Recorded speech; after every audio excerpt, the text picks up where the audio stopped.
Canadian moose during mating season. And now, a yak. Yak! Peanut? Yes, I have one right here.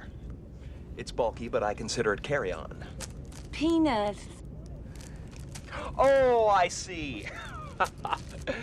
If we can get back to business, Mr. Ventura, the Wachati are a peaceful tribe. Since their sacred animal has vanished, they believe that there is a curse fallen on their village.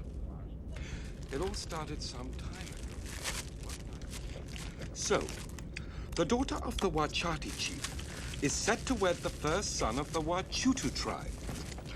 And the sacred animal was offered as dowry for the marriage, but if it is not recovered, the result will be the merciless slaughter of the Wachatis.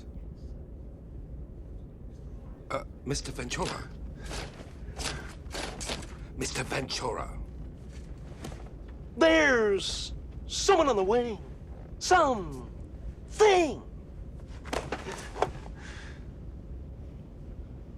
I'm sorry, what were you saying?